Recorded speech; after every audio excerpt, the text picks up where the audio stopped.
Good morning student. बच्चों, आप लोगों ने जब भी ये बुक उठाई होती है तब सबसे पहले जब पेज आप टर्न करते हो तब क्या होता है, सबसे पहले हमें वंदना सीखने को, मतलब कि वंदना देखने को मिलती है।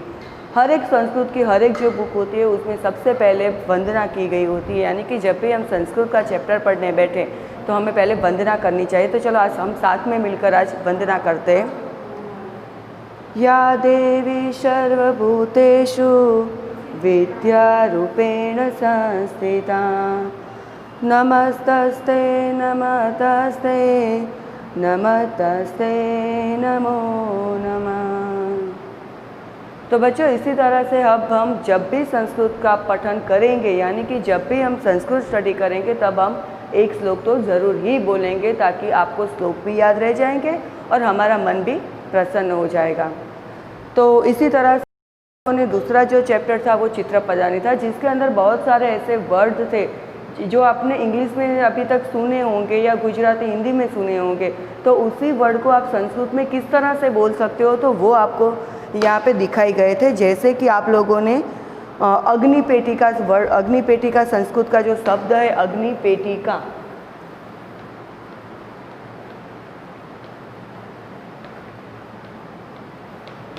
तो उसको हम क्या बोलेंगे, उसको हम इंग्लिश में बोलते हैं मैच बॉक्स। जो हम तीली, हिंदी में तीली जो बोलते हैं, तो उसको हम अग्निपेटिका संस्कृत में बोलते हैं। इसी तरह से भ्रमण भाषः, भ्रमण भाषः इट मीन्स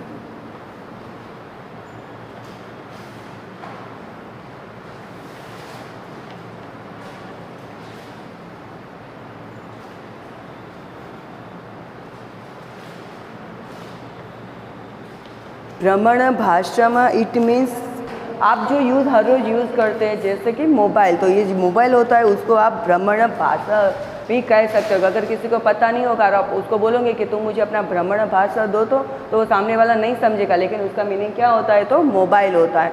तो इसी तरह से बहुत सारे, जैसे कि कैलकुलेटर होता है उसको हम संगणक यंत्र कहते हैं, तो संगणक यंत्र कहते हैं।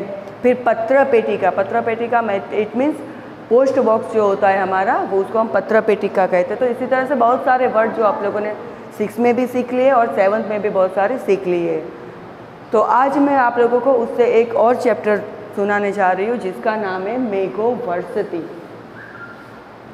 ये मेघोवर्षति यानी कि उसके शब्द से ही पता चलता है कि ये मेघ यानी कि बारिश के बारे में यहाँ पे बात की गई है।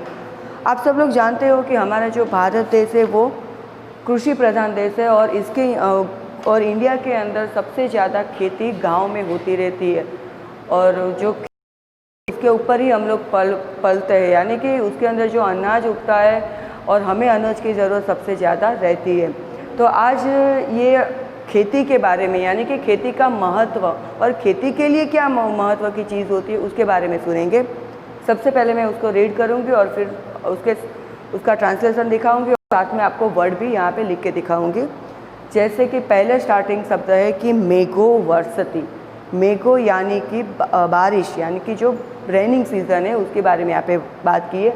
वर्ष यानी कि बरसती है, जिस तरह से बादल में से पानी बरसता है तो उसको हम मेघोवर्षति बोलते हैं। प्रवहति नीरम, प्रवहति नीरम यानी कि प्रवहति मीन्स फ्लोइंग, प्रवहति यानी कि जब बारिश की वजह से नदियों में बाढ़ आ जाती है और उसकी वजह से नदियों का जो स्तर होता है वो बढ़ जाता है, तो उसको हम प्रवहति नीरम यानी कि जो नदी, जो रिवर होती है एकदम फ्लोइंग हो जाती है, वो एकदम उसका स्तर बढ़ जाता है। तो उसकी वजह से क्या होता है, पानी खेतों के अंदर आ जाता है। तो तुष्यति कृषिकः, कृषिकः इट मीन्स खेडूत, कृषिकः इट मीन्स खेडूत।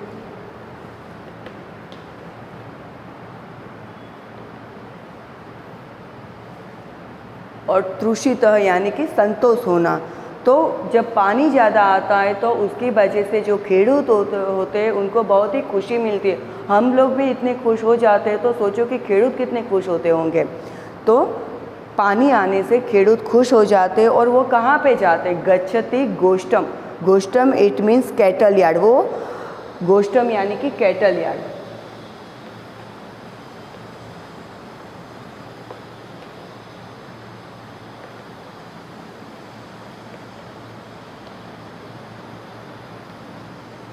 वो अपने कैटल यार्ड में जाते हैं और वहाँ से वो क्या लेते हैं, तो नयति च वृषभः हलमपि वहति, यानी कि वो नयति यानी कि टेकिंग मतलब कि ले जाना, तो वो क्या ले जाते हैं अपने साथ, तो वृषभ यानी कि बुलोक, और हलमपि यानी कि हल यानी कि प्लाउड, जो वो अपने साथ हल और अपने साथ बड़द दोनों ले जाते हैं। और कहाँ पे ले जाते हैं, तो वो अपने मतलब कि अपने कैटल यार्ड में यानी कि जो अपने खेतर है वहाँ पे वो ये दोनों ले जाते हैं। और क्या करते हैं, तो कर्षति क्षेत्रम वपति च बीजम, बराबर, क्षेत्रम यानी कि फार्म,